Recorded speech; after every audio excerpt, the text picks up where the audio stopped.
Yesu Kristo mwana wa Mungu aliye juu mbinguni, ninamleta mama huyu mikononi mwako Jehova. Ninamweka wakfu mbele za uso wako Jehova, pamoja na sadaka hii, mahali ambapo mapepo na mashetani wamefungia nyota yake na kuitumia.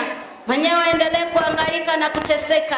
Pitia sadaka hii Jehova na maombi haya, wacha Mungu akawe wakfu mikononi mwako katika jina la Yesu. Kila maroho na ufalme wa giza ukaweze kushindwa tangu sasa katika jina la Yesu. Mapepo na mashetani wanaomufungia nje, wacha wasiweze kuwa na uwezo wala mamlaka, na badala yake Jehova, Roho wa Mungu kutoka sasa akachukue usukani ndani ya maisha yake. Aingie hapo, atokapo aone nguvu zako. Mapepo na mashetani yakashindwe katika jina la Yesu. Mungu wa mbinguni, msaidie na umtendee mema, ni mwanao. Tangu sasa ni wakfu mbele za uso wako. Kwa jina la Yesu Kristo nimeomba. Amen.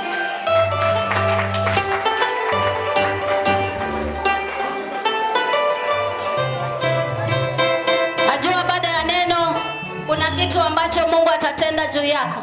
Nimesema simama, na mbele yako kuna kiti kuko wazi. Wewe songea kwa hiyo kiti, ndiposa usikie neno. Nimesema naenda kuongea kuhusu msimamo wa imani. Mtu aliyeokoka lazima akawe na msimamo yeye mwenyewe, maana wokovu ni wako wa mtu. Amen. Amen. Bwana Yesu asifiwe. Amen. Tuko pamoja. Amen. Bwana uniongoze, Bwana uniongoze, Bwana uniongoze. Uniongoze, Bwana uniongoze. Wewe piga makofi. Bwana uniongoze. Oh, Bwana uniongoze, Masia uniongoze, Bwana uniongoze. Uniongoze, Bwana uniongoze, Bwana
Mungu uishie milele na kutawala. Funga macho yako.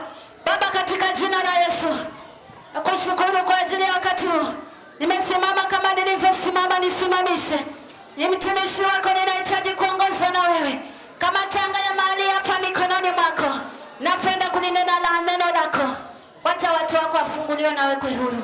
Pango ya giza kusimama ishindwe katika jina la Yesu. Onekana na ukatende ili uinuliwe na utukuzwe. Kwa jina la Yesu Kristo nimeomba. Amen. Fungua nami kitabu cha Wafalme. Nimesema naenda kuongea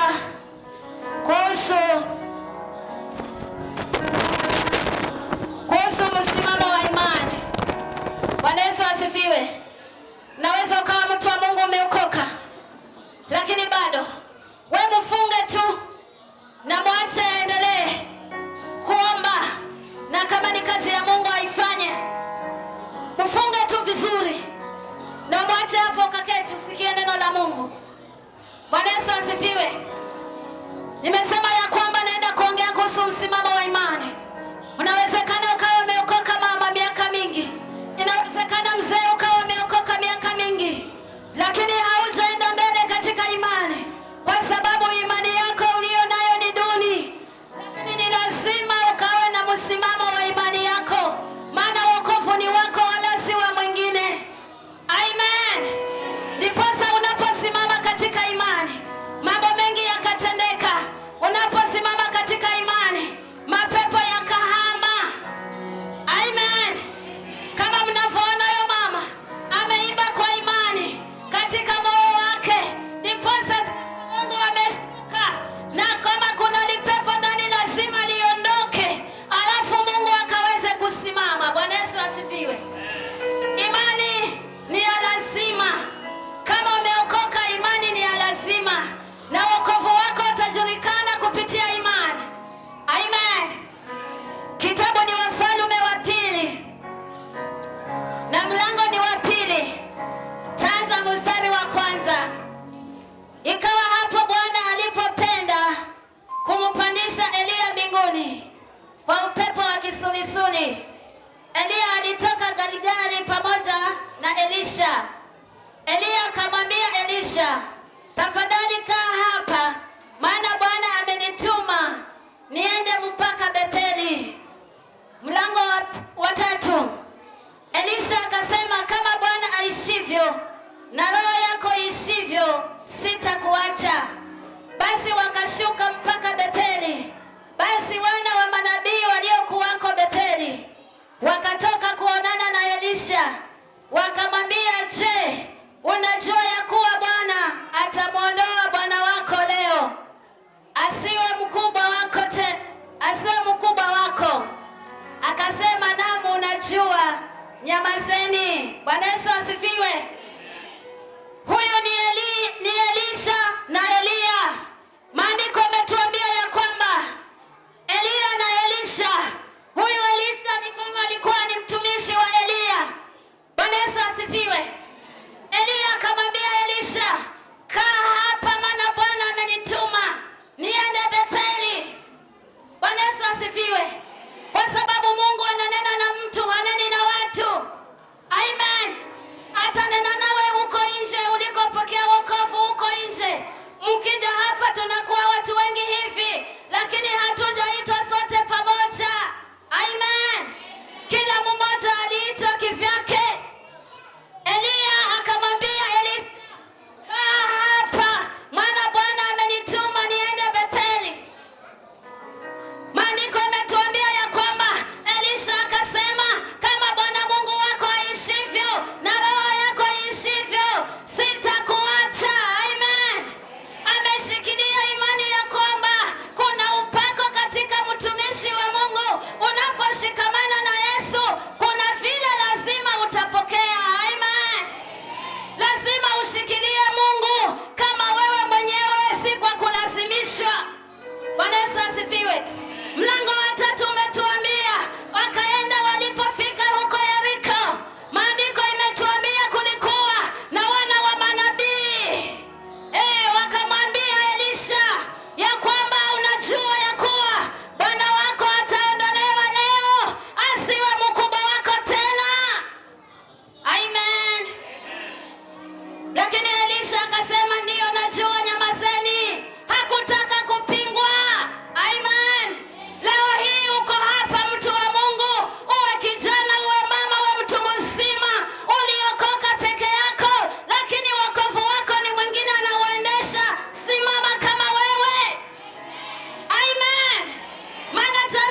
mgonjwa, hakuna mshirika alienda kumwombea. Hivyo basi ni sababu sitaenda kanisani, maana nimeumwa, washirika hawakuja. Hiyo isiwe sababu. Simama, maana lazima utayapata, lakini Mungu anahitaji imani yako. Elisha akaambiwa, unajua huyu bwana wako ataondolewa, asiwe mkubwa wako. Unajua Mungu alinitoa mbali. Amen. Bwana Yesu asifiwe. Alinitoa mbali, ambako kule alinitoa si kule wewe ulitolewa.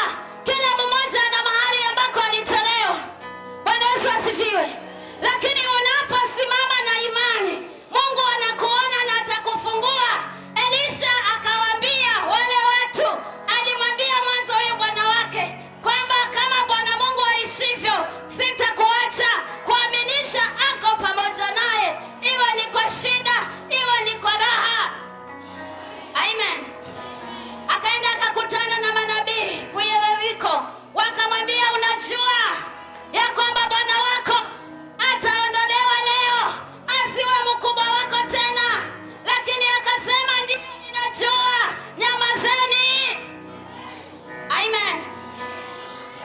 Juzi kule Mabanyundo kulikuja mama akasema, hii mikono yake kama vile ameshika stima na maji, alafu tumboni mwake mna vitu vinatembea. Kisha akasema nyumba yake kuna yule ndege, yule nundu yule amesimama hapo, hata kila asubuhi mpaka afagie mavi ya yule mnyama. Huyo mnyama ni mzuri wa kuishi nyumbani. Amen. Lakini anasema ameishi miaka mingi. Nikamwambia, na wewe unamjua Mungu ama umekuja tu uombewe maana una shida? Amen. Lazima mtu wa Mungu ukasimame na imani yako. Akasema, niliokoka kitambo, alafu nikaacha wokovu. Nikamwambia, sasa leo unahitaji ama unahitaji maombi peke yake? Niombee toba. Nikamwambia ile toba. Kumaliza ile toba, sasa kuomba, akalipuka yeye mwenyewe, anasema, niliweka nyoka mweupe kwa hili tumbo lake, linamnyonya damu. Huu mwezi mzima nilikuwa niko naye ili nimumalize, na nataka kumuua kama bwanake alivyokufa. Amen. Baada ya maombi nilivyouliza, kumbe bwanake alikufa. Alilala tu ni mzima na ndio hakuamka. Amen. Sasa ile roho ilijigamba ikasema, anataka amuue yule bibi kama alivyomuua bwana. Nilimwambia yule mama, sijakwambia vile umeokoka uje kanisani hapa, katafute kanisa lolote unaloliona ni sawa, lakini usimame na imani, la sivyo pepo amesema aliyemuua bwanako atakumaliza. Amen. Lazima usimame na imani. Mstari wa 4 unasemaje hapo? Sikiza mstari wa 4. Amepatana na manabii kule Yeriko, wanamwambia, bwana wako ataondolewa, lakini yeye akasema, najua, nyamazeni.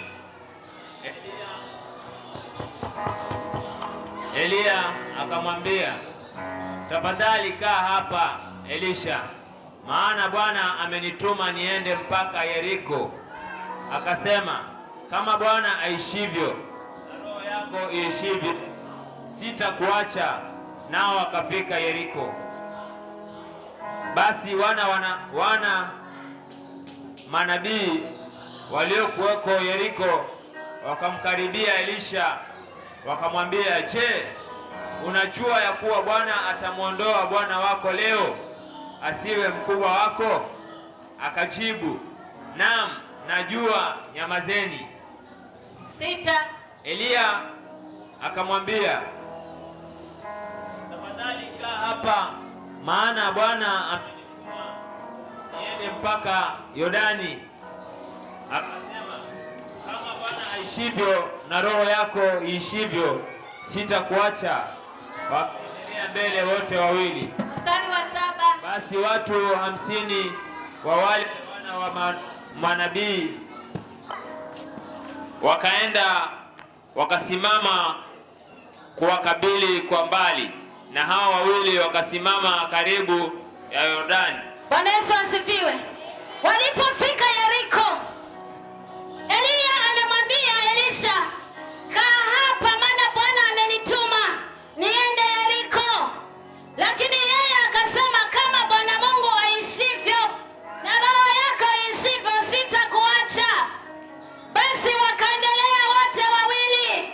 Lakini maandiko yanatuambia walipoendelea wote wawili, ikafika mahali wakamwambia, kaa hapa maana Bwana amenituma niende Yordani. Amen. Lakini Elisha ameshikilia, anasema, kama Bwana Mungu aishivyo, sitakuacha. Amen. Kila mmoja nimesema, wewe unajua ulikotolewa. Amen. Na ukijua Mungu alikokutoa, hutamchezea Mungu wala mtu hata kutoa katika imani yako. Amen. Yesu asifiwe. Maana imani yako ni ya lazima na ni ya muhimu kama Mkristo uliyeokoka. Amen. Alivyosema ya kwamba Bwana amenituma niende Yordani, lakini mtumishi wa Mungu akamwambia ya kwamba sitakuacha. Lakini ujue wana wa manabii waliokuwa kule Yordani wakakabili kwa mbali, yani wanaangalia waone kama itakuache. Amen. Maana Yordani pale kuna ule mto, watapitaje? Yani mtu anakuazia mabaya kabla mabaya ya kupate. Amen. Mpe mkono mwenzako, mwambie simamia imani yako. Juzi karibu niingie boksi juzi. Ni jana Jumamosi. Amen. Silikuwa kule nyumbani. Kule kanisani kwetu nilikotoka kule. Jana ilikuwa ni ibada muhimu. Jumapili ya majivu. Sasa jana walikuwa na watu wote wa Katoliki. Hiyo jana ilikuwa ni siku muhimu. Amen. Kidogo niseme hata mimi napanda, si ni pale tu. Kumbe nilitoka. Amen. Kuwa na msimamo wako. Mungu alikutoa. Kila aliyetoka huko amepakwa akienda. Amen. Hizo ni ishara ya kwamba karibuni Yesu atasulubishwa. Watu wamesimama katika imani, na wewe uliye na imani, wewe unayejiita mwokovu, imani yako iko wapi? Elisha aliambiwa wale manabii wakasimama, si wamemwambia tayari kule Yeriko, na akasema najua, nyamazeni. Amen. Sasa wamekabili pale Yordani, wamefika, wamesimama kando ya ule mto. Wale watu labda wanasema, naona leo ni mwisho, maana watapitaje? Hata kama wanajifanya wameokoka, lakini watapitaje? Maana kuna bahari. Hawakujua Mungu yuko pamoja nao. Amen. Naweza ukapatwa na mabaya, mtu wa Mungu, ukapatikana na shida, mpaka kila mmoja akajua fulani ni mtu wa shida. Hata ukionekana kwa vikao, mtu wewe wa shida, unaenda kikao kinaharibika, maana wa shida ameenda. Usijali, Mungu aliyekuokoa anakuwazia mema. Bwana Yesu asifiwe. Na usimwache Mungu kwa sababu ya mambo ya dunia hii, maana yana mwisho. Siku moja tu yataisha, lakini yule Mungu aliyekuokoa atasimama milele. Hawa watu wakakabili mahali pale, wanatazamia kama wewe unavyoona mwenzako ameingia kwa shida, badala ya kumsaidia unasimama kusema nilijua tu, nilijua kitampata, nilijua kitamuuma. Kama ulijua si ungemsaidia. Bwana Yesu asifiwe. Mungu si wa hivyo. Mahali pale umefika mwisho, kile chochote unachokifanya, yule Mungu mwenyewe atakusaidia. Amen. Maana Mungu hachagui, haijalishi ni mapito gani unayopitia. Hata wakuomba Maria jana walishinda, kulikuwa na sherehe kubwa. Wewe kidogo niende nikasherekee, lakini nikajua kumbe niliokoka, siko kule kwa hii nzuri na mbaya. Amen. Bwana Yesu asifiwe. Je, wewe uliye na imani unajua kuabudu Mungu aliye hai, kwa nini usisimame katika zamu yako? Sasa sikia kinachotendeka kule Yordani. Wamekabili, wanasemaje mstari wa 8? Eliya akalitoa vazi lake la juu, akalikunja, akayapiga maji, yakagawanyika huku na huku, na hao wawili wakavuka pakavu. Amen. Bwana Yesu asifiwe. Wale wamekabili pale wanaangalia wakitarajia mabaya yawapate, lakini Eliya akachukua vazi lake la juu, akaikunja na akayapiga maji, wakapita pakavu wote wawili. Shetani amebaki pale, lazima atanguka. Raundi hii lazima kitamuuma. Raundi hii lazima atafutwa kazi. Hutafutwa kwa jina la Yesu. Amen. Amen. Maana pepo ndiye mwenye kukuazia mabaya, lakini Mungu anakuazia mema siku zote. Amen. Hata unapoanguka tena, Mungu anayo matumaini ya kwamba utainuka. Amen. Amen. Waliona miujiza wakadhani ya kwamba pale kutakuwa ni mwisho. Hata kama amesema na jua nyamazeni, lakini kwa ile bahari atavuka vipi? Lakini Eliya akayapiga maji, wakapita mahali pakavu. Kisha ikawaje? Hata ikawa walipokwisha kuvuka, Eliya akamwambia Elisha, omba kwangu lolote utakalo nikutendee, kabla sijaondolewa kwako. Elisha akasema, na kuomba sehemu maradufu ya roho yako na iwe juu yangu. Amen. Bwana Yesu asifiwe. Si wameshavuka? Akamwambia Eliya, akamwambia Elisha, omba lolote kwangu sasa nikutendee, kabla sijaondolewa. Amen. Umeokoka mtu wa Mungu, umemtumania Mungu, unamwamini Mungu siku zote. Mungu anatarajia tu kutoka kwako, lolote umwambie atalitenda. Amen. Omba lolote tu. Unataka Mungu akufanyie nini? Mungu si mwanadamu akasema ulichonifanyia siwezi nikakutendea. Mungu ni Mungu na atabaki kuitwa Mungu. Amen. Amen. Lakini Elisha sasa anakosa cha kuomba. Anamwambia Eliya kwamba ninataka roho yako marudufu ndani yangu. Amen. We, mwambie mwenzako hiyo ni kali. Tangu lini mwanafunzi akawa sawa na mwalimu? Ndio vile Elisha aliomba. Amen. Anasema anataka roho marudufu ile ya Eliya iwe juu yake, lakini maandiko inasema ya kwamba haiwezekani, kwa sababu yule Mungu aliye juu ana uwezo. Maana naona aliambiwa ya kwamba umeomba neno gumu, lakini utakaponiona nikiondolewa utalipata la kuomba. Amen. Ama sivyo? Endelea hapo, si nasema hivyo? Yes, akasema umeomba neno gumu, lakini ukiniona nitakapoondolewa kwako utalipata. La, hukuniona hulipati. Bwana Yesu asifiwe. Amen. Akaambiwa umeomba neno gumu, lakini utakaponiona nikifaa utalitafuta la kuliomba na hutalipata, maana nishakwenda. Wakati ni huu, mtu wa Mungu, wacha dhambi unazotenda, wacha mambo unayofanya. Hii ni neema tu, na neema ina mwisho. Siku yaja utasimama kama wewe. Amen. Amen. Yes. Hakuna hiyo siku ya kwamba mimi nimefanya hivi, Mungu nisamehe. Hapana, Mungu mwenyewe atasimama. Yes. Bwana Yesu asifiwe. Amen. Lazima mtu wa Mungu ujifunze kusimama na Mungu, ujifunze kumtafuta Mungu, maana siku yaja utasimama kama wewe uliye na Mungu. Amen. Bwana Yesu asifiwe. Mwimbaji mmoja aliimba nyimbo akasema hataki lawama. Lakini kaendelea mpaka hiyo lawama inakuja wakati wameambiwa wajenge safina. Amen. Watu wakamdharau Nuhu, wakasema mzee huyo amechanganyikiwa.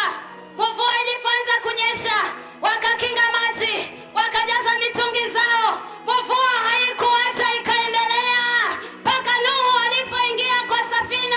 Hawakujua. Amen. Na hivyo ndivyo itakavyokuwa siku ile ya mwisho. Wameingia kwa safina sasa, dunia imejaa dhiki. Wanadamu wako na shughuli zao, wanadamu hata hawana mpango na Mungu. Lakini ikafika hiyo hodi sasa, nifungulie. Amen. Huyu mwimbaji aliimba vizuri, hiyo nyimbo inanipunga sana. Amen. Maana anasema fungulie, mimi ni mama yako, lakini yeye anasema si mimi nimefunga, ogelea tu. Amen. Hayo ni maji ya kuogelea. Siku itafika mtu wa Mungu ambao matunda yako ya wokovu utayaona. Amen. Kama wokovu wako ni wavuguvugu, hiyo siku itafika. Hilo vuguvugu ulilo nalo utasimama na hilo. Elisha anaambiwa ya kwamba umeomba neno gumu, lakini wakati ule ukiniona nikipaa utalitafuta la kuomba wala hutalipata. Endelea hapo mbele, anasema ikawa walipokuwa wakiendelea mbele na kuongea, wanaenda tu wakiongea, tazama kukatokea gari la moto, kukatokea gari ya moto mbinguni. Sasa na farasi wa moto. Anayesinzia mwambie watu walilala jana, juzi ndio walikesha, tuko kwa ibada. Likawatenga wale wawili, naye Eliya akapanda mbinguni kwa upepo wa kisulisuli. Naye Elisha akaona, akalia, baba yangu, gari la Israeli na wapanda farasi wake, asimwone tena kabisa. Akashika mavazi yake mwenyewe, akayararua vipande viwili. Bwana Yesu asifiwe. Ameambiwa omba lolote. Hata sasa Mungu aliyekuokoa yuko hapa na anasema muombe lolote utakalo na Mungu atakupa. Walipoendelea wote wawili wakiongea, ameshindwa na kuomba, anasema ninaomba roho marudufu. Lakini maandiko yametuambia walipoendelea na kuongea, gari ya moto ikashuka kutoka mbinguni, ikamnyakua Eliya, akapaa nayo mbinguni. Yule Elisha asimuone tena, akaanza kulia, akavuta nguo. Mungu wa mbinguni aliye juu, wakati wako ukifika ya kwamba akaweze kufanya kazi, kuna pepo anaweza kuzuia. Bwana Yesu asifiwe. Eliya akapanda mbinguni, yule Elisha asimuone tena. Na ujua ameambiwa omba lolote, yeye anasema nataka roho yako maradufu. Sasa hivi si atalipata kuomba na Mungu hayuko. Ndivyo tulivyo watu wa Mungu sasa. Wakati Mungu ametuacha, tunafanya dhambi za makusudi, tunafanya maovu ya makusudi, alafu tunaenda mbele za Bwana tusamehe. Amen. Haya maombi Mungu anasikia kweli. Bwana Yesu asifiwe.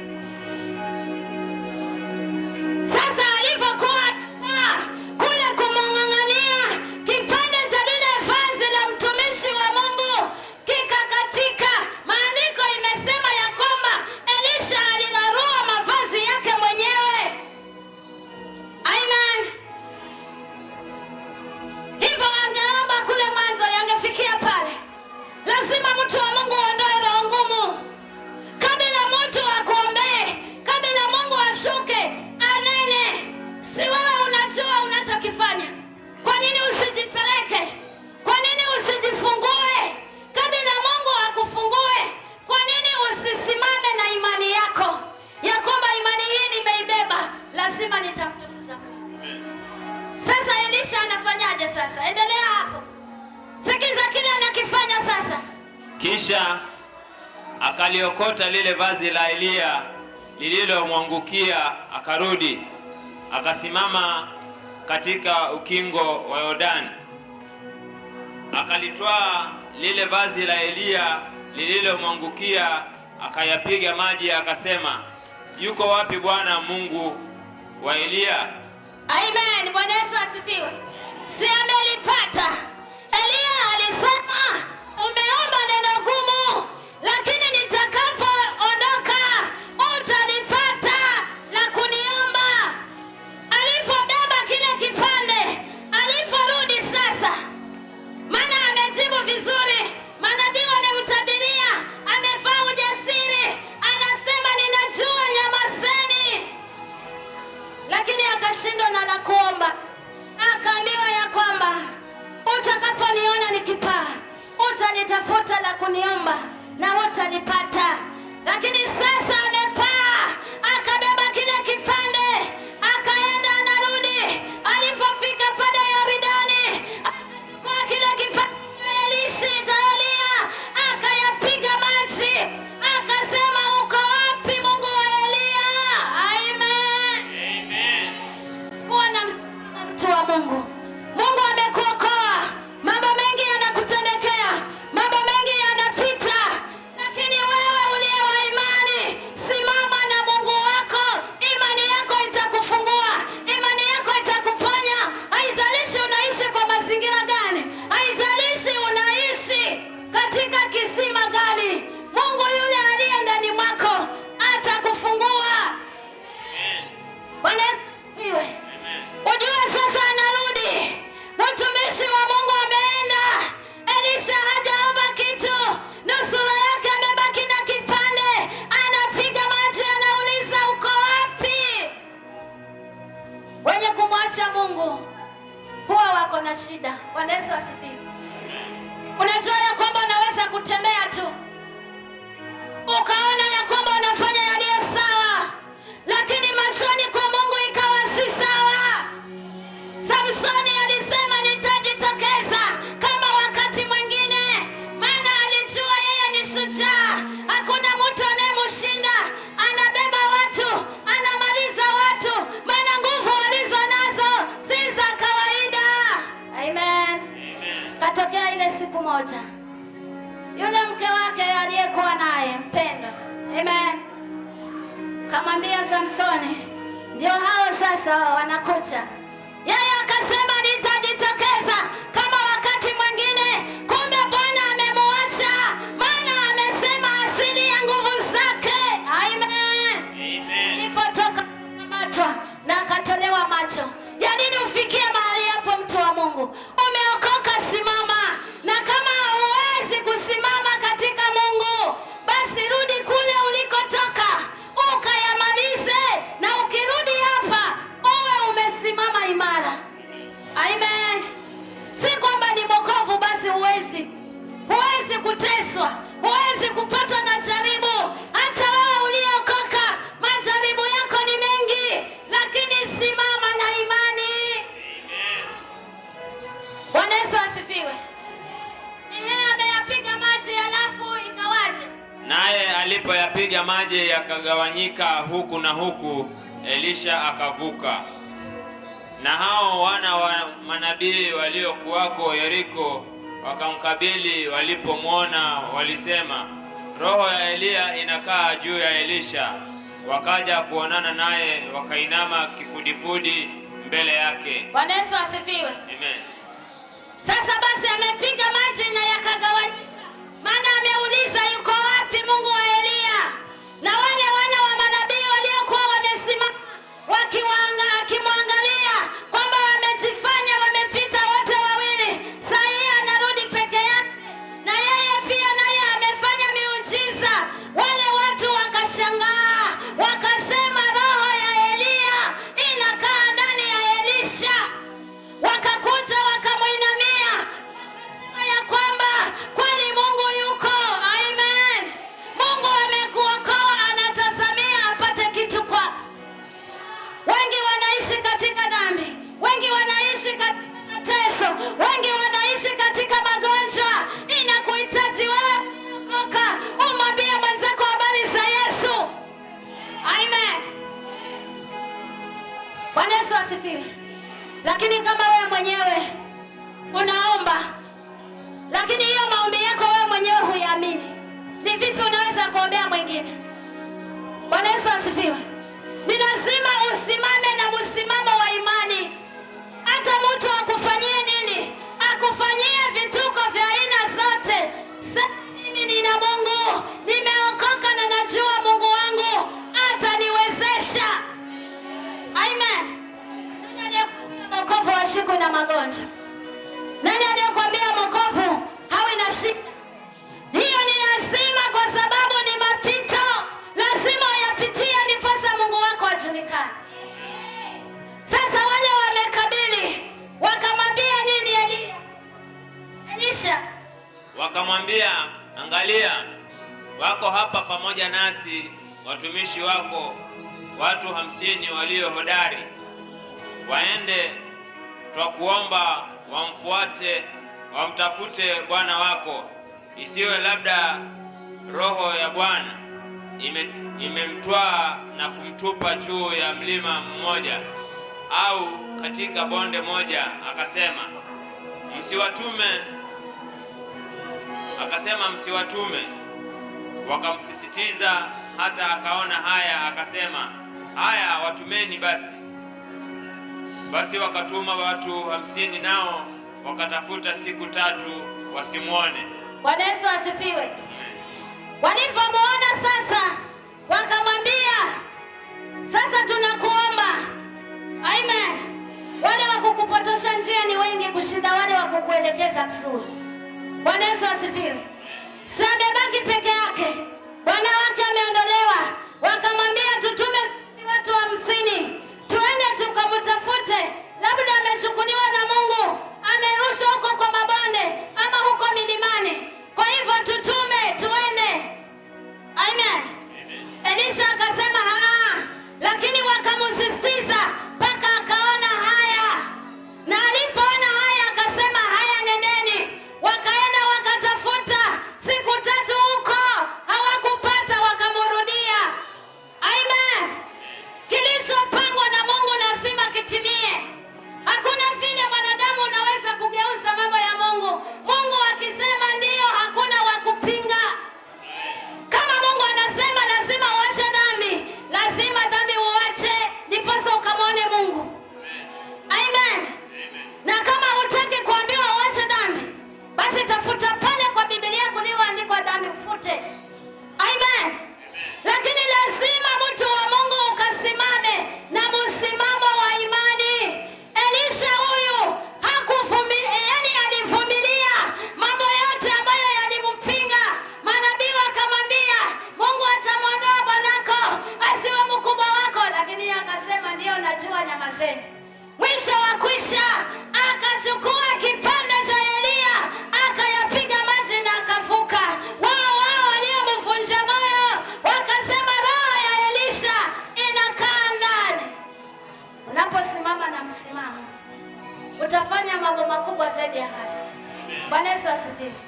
Tombea watu watafunguliwa. Utafanya mambo makubwa ambayo wewe mwenyewe kwa nguvu zako huyawezi.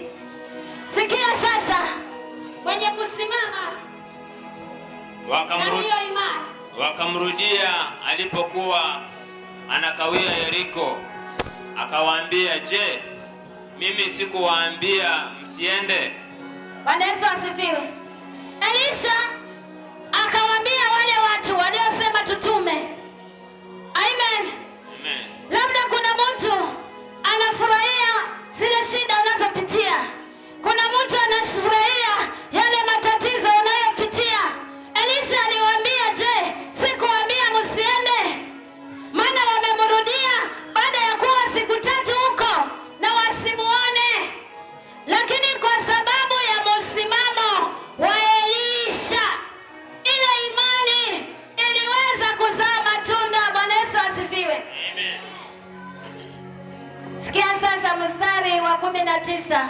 Watu wa mjini wakamwambia Elisha, angalia, twakusihi, mahali pa mji huu ni pazuri kama Bwana Mungu wako aonavyo, lakini maji yake hayafai na nchi huzaa mapoza. Akasema, nileteni chombo kipya, mtie chumvi ndani yake, mukaniletee. 21. Akatoka akaenda mpaka chemichemi ya maji, akatupa ile chumvi humo ndani, akasema, Bwana asema hivi, nimeyaponya maji haya, hakutatoka huko tena kufa wala kuzaa mapoza. Amen. Elisha ameshinda sasa imani. Akatokea mahali ambapo watu wa mjini pale walisema, mahali hapa ni pazuri bwana wangu kama unavyoona, lakini mahali hapa huzaa mapoza. Amen.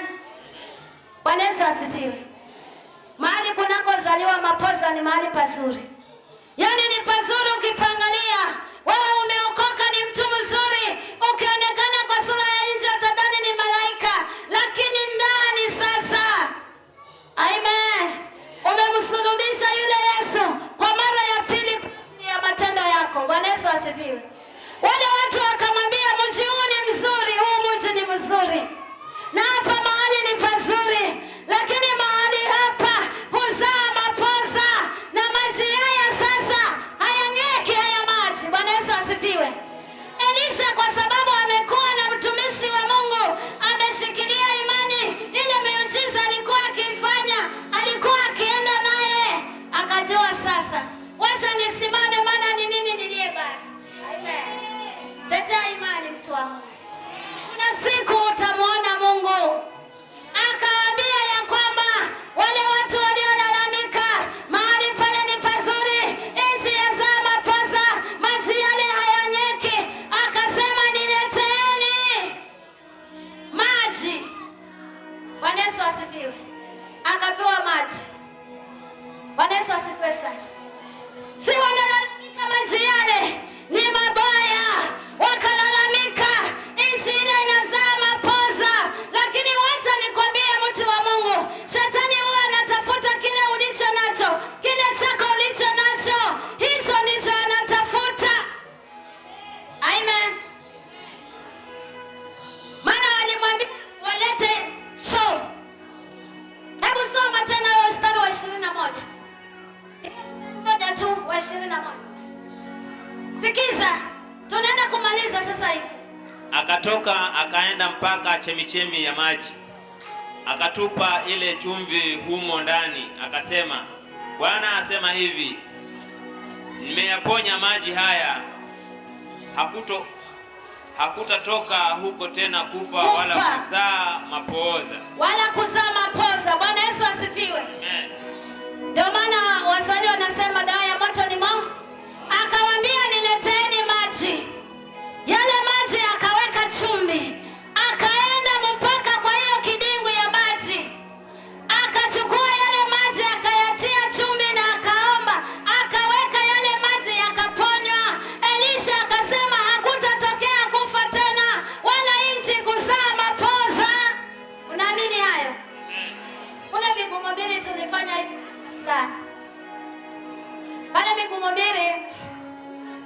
kabla upande hapo kanisani, maana kanisa iko juu, kuna mtala mkubwa sana pale. Lakini wakati tukifungua ile kanisa, yale maji yalikuwa kama chai ya maziwa, ile imekosa maziwa alafu umeweka majani mengi, inakuwaje? Hivyo unavyoona ndivyo yale maji yalikuwa. Mpaka hata nilikuwa tukienda tukiona watu wanakunywa, watasema haya maji machafu, watu vitakuwaje? Lakini wenyewe wanakunywa. Siku moja sasa tukaamua tukaombea maji, chupa ya maji, tukafunga kwa hiyo chupa hiyo ya maji, na tukaenda tukayamimina pale kwa yale maji. Amen. Yale maji yalibadilika kutoka siku zile.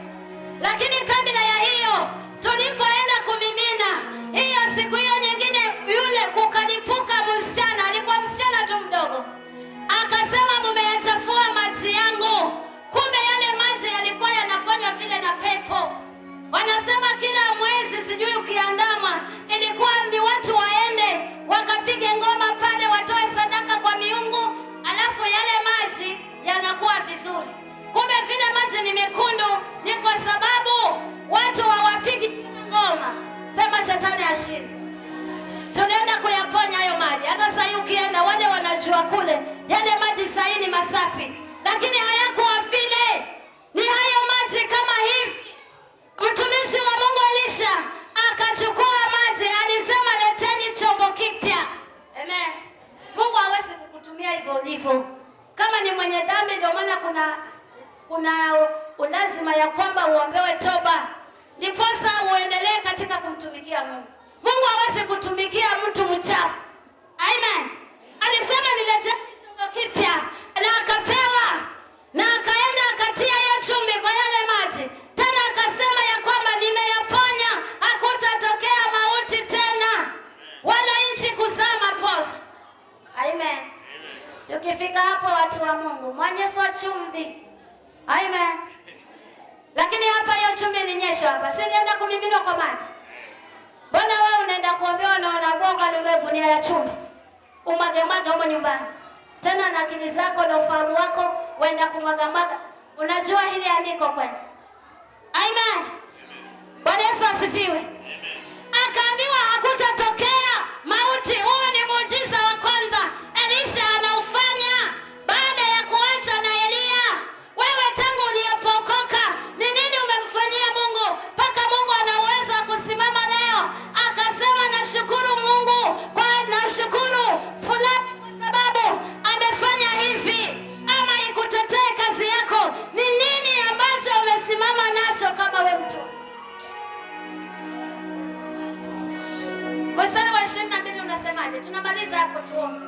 Hivyo yale maji yakapona hata leo, sawa sawa na neno la Elisha alilolinena. Sasa maji yale yakaponya sawa sawa na lile neno alilolinena, usitokee mauti tena. Maliza. Akakwea kutoka huko mpaka Betheli, naye alipokuwa akienda njiani, wakatoka vijana katika mji wakamfanyizia mzaha, wakamwambia, paa wewe mwenye upaa, paa wewe mwenye upaa. Akatazama nyuma akawaona, akawalaani kwa jina la Bwana. Wakatoka dubu wawili wa kike mwituni, wakawararua vijana 42 miongoni mwao. Bwana Yesu asifiwe. Amen. Acha hapo tu ndio mwisho. Ameyaponya maji. Amesema hakutakuwa tena na kifo. Alipokuwa akienda, wale wenye roho za madharau, mtu aliokoka juzi tu ati sasa anaomba, mtu aliokoka juzi tu ati sasa yule anahubiri, yule amfanya hivi tu anasema hivi. Amen. Wakamdhihaki Elisha, wakamwambia pawe mwenye upaa, pawe wewe mwenye upaa. Lakini Elisha alipogeuka akawalani, kukatokea dubu akaja akawameza. Bwana Yesu asifiwe. Simama kama mtu uliyeokoka. Simama na imani yako.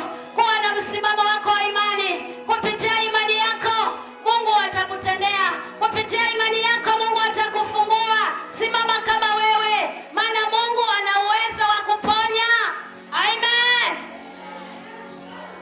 Na hizo dharau ambazo uko nazo, hao walidharau wale watu, wanamdhihaki mtumishi wa Mungu, paa wewe mwenye upaa, paa wewe mwenye upaa. Lakini maandiko imetuambia akawalani. Usingoje Mungu akulani kwa yale unayotenda. Bwana Yesu asifiwe. Afadhali leo uanze kutubu. Nisamehe. Mwambie Mungu nimekosa. Mwambie Mungu nioshe. Mwambie Mungu nitawale. Mwambie Mungu nisaidie. Naye Mungu aliye juu atakufungua. Si Mungu awabariki. Amen. Tusimame na tuje hapa mbele. Wewe mama njoo hapa mbele. Simama hapa. Na ukiwa na shida ya aina yoyote, njoo mstari wa kwanza hapa.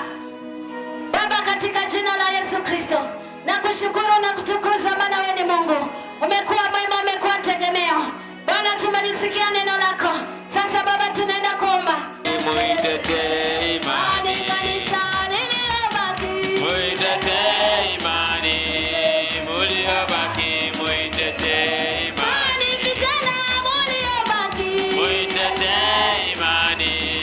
Muliobaki. Muitetee imani. Wamama muliobaki. Muitetee imani. Muliobaki.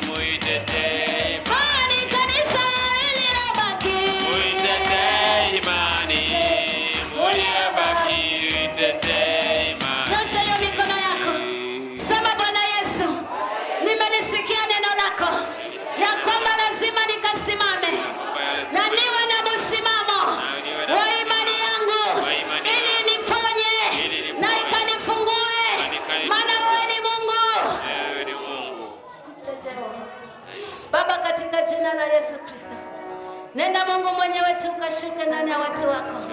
Tazama Bwana wangu, wamelisikia neno lako na limepita kama ulivyotaka. Na ninajua ya kwamba nenda ukafungue mtu mahali hapa aliyefungwa. Tazama Bwana, uliyeponya yale maji baada ya msimamo wa imani. Elisha akafanya miujiza. Hata sasa watu wako wakafunguliwe, wakaone miujiza kutoka kwako katika jina la Yesu Kristo. Tawala maisha yangu Bwana, tawala maisha yangu Bwana, tawala maisha yangu Bwana, asante Mwokozi.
Ninaifunja, ninaifunja, niliona jina lako na watoto wake na kizazi iko ndani ya nyumba. Mungu wa mbinguni, nafunja katika jina la Yesu Kristo. Mungu wa mbinguni unaweza. Shuka mwenyewe kwa mkono wako. Mama huyu namtakasa. Kwani wewe Mungu Yesu, fanya kazi pamoja naye. Mapepo kumwandama yashindwe. Ninang'oa, nina kifungo, nafunja, nina kifungo, naharibu, nina kifungo, kula kuma kichwa, naweka moto, naweka moto, naweka moto, naweka moto, naweka moto, nachoma, nachoma, na moto, na moto, na moto, na moto, chomeka, kwenye kukamata huduma ya watu, weka moto, katika jina la Yesu Kristo. Asante Yesu, maana unaweza. Ndio Bwana. Namleta mama huyu mikononi mwako. wako. Yes. Ninamtakasa tumbo lake. Ndio Bwana. Kizazi chake na kitakasa. Takasa. Pepo aliyesimama kumfungia nje asione watoto. Navunja hizo miungu. Na bomoa madhabahu na waganga na wachawi. Naweka moto choma Yesu katika jina la Yesu Kristo. Tazama Mungu wa mbinguni, kinachofanyika Jehova, yale malazi yake ambayo shetani anachafua. Mungu wa mbinguni, ninadai shuka na utakaso wako kwa kile kitanda chake. Shuka kwa nguvu zako na moto wako wakao. Unajisi wa mapepo uliosimama ndani ya kitanda hicho, Mungu wa mbinguni, wanajisi ndo na katika jina. Wewe ni Mungu na uwezo. Ninamleta kwako mama huyu, kamtakase kwa damu ya Yesu. Haijalishi Mungu wa mbinguni mapepo yamesimama kwa njia gani, na washa moto, na washa moto, na teketeza, na vunja, na bomoa, weka ndani ya moto, choma Yesu katikati. Mungu wa mbinguni, nasema ni asante, maana wewe una uwezo. Wewe ni Mungu wa milele. Wewe ni Mungu usiyeshindwa. Wewe ni Mungu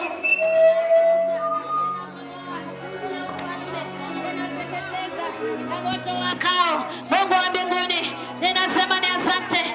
Nyosha hiyo mikono yako Baba, katika jina la Yesu.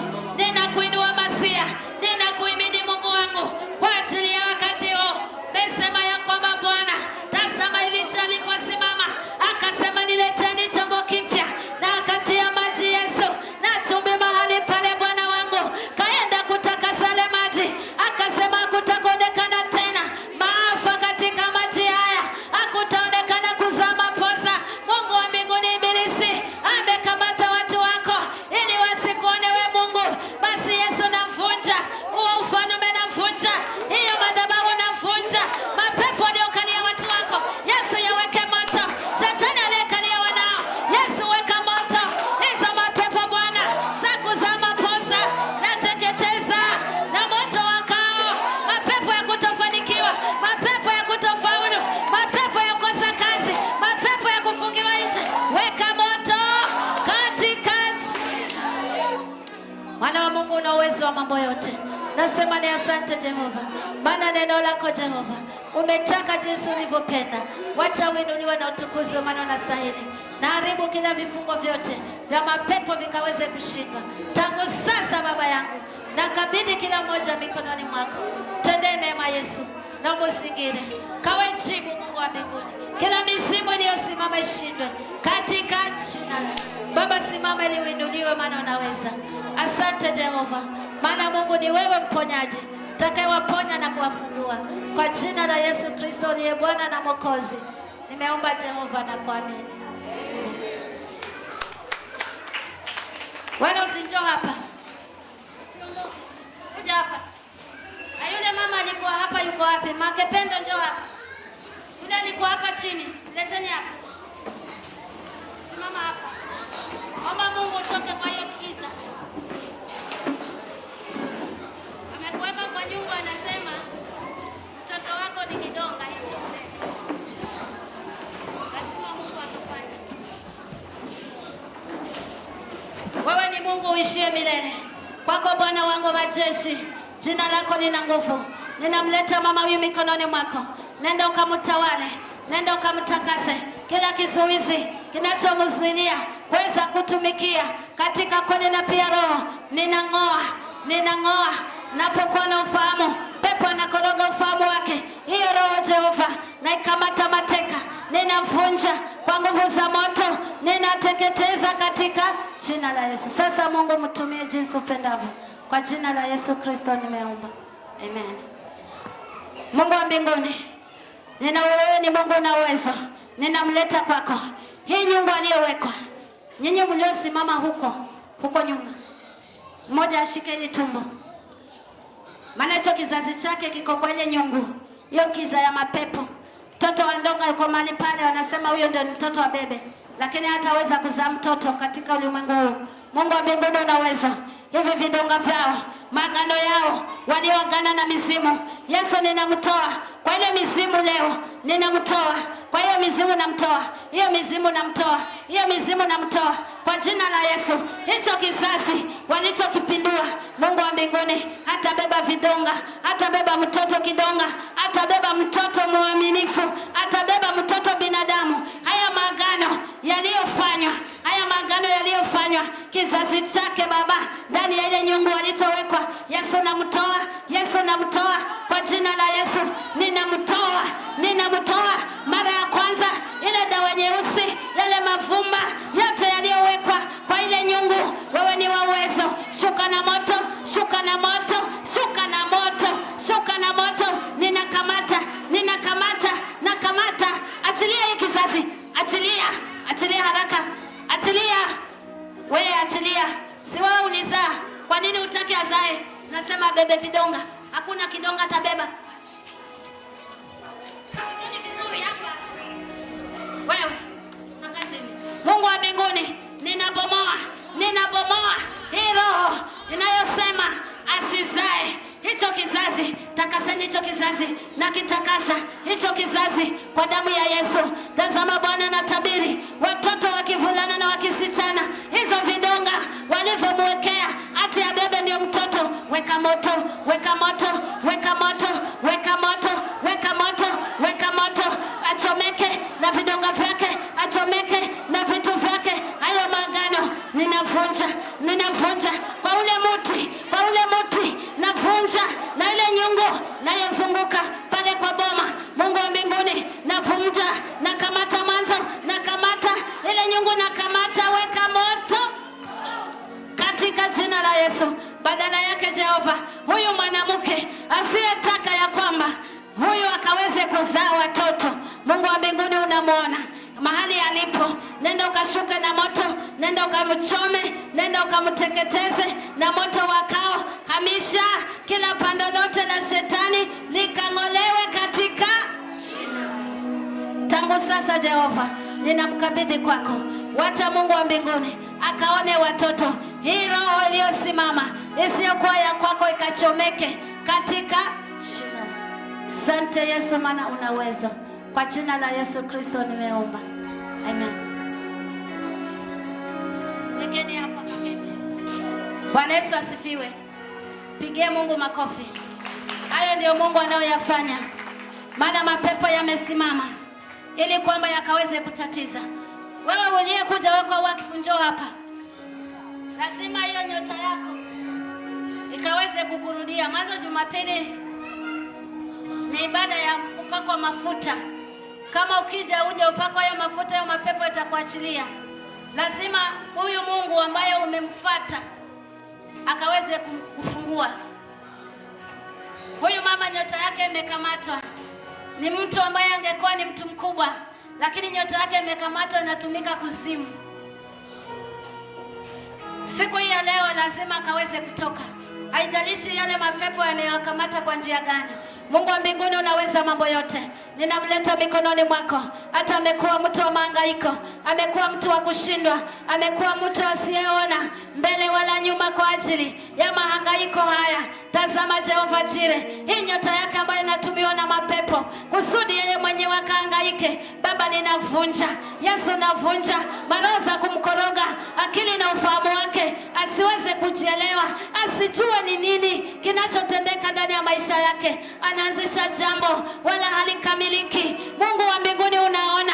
Sasa kashuke na nguvu zako. Yesu, kashuke na nguvu zako. Tangu sasa Baba, ninafungua kwa nguvu za moto. Ninafungua, achukue maisha yake, achukue maisha yake, maisha ya pepo aliyobandikwa nayo. Weka moto, weka moto, weka moto wa ile mizimu ambayo mapepo walimfungia asione mwangaza. Ninaweka moto, choma Yesu katika Baba, ninamkabidhi kwako. Tangu sasa Mungu akaone uzima ili akuinue na kutukuze. Kwa jina la Yesu Kristo nimeomba. Amen. Amen. Bwana Yesu asifiwe. Haya, njoo wewe mwenye kuhitaji maombi. Nataka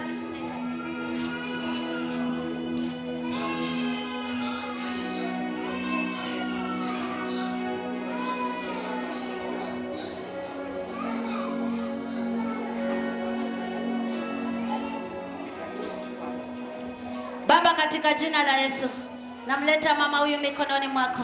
Nenda ukamtakase kwa damu ya Yesu. Mungu, najua umemponya. Shetani amesimama Jehova ili kumtatiza Mungu wa mbinguni. Siweze kwenda haja kubwa Jehova.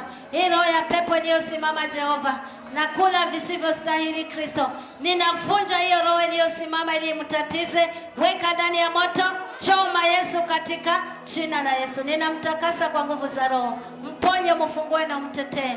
Achilie amani na achilie uzima ili jina lako likatukuzwe. Ninamkabidhi kwako tangu sasa, akawe na hamu ya kula chakula, na Mungu wa mbinguni aende choo kama wengine. Roho inayomkamatia ikaweze kushindwa katika jina la Yesu. Mfungue, mpiganie na umtetee. Kwa jina la Yesu Kristo nimeomba. Amen.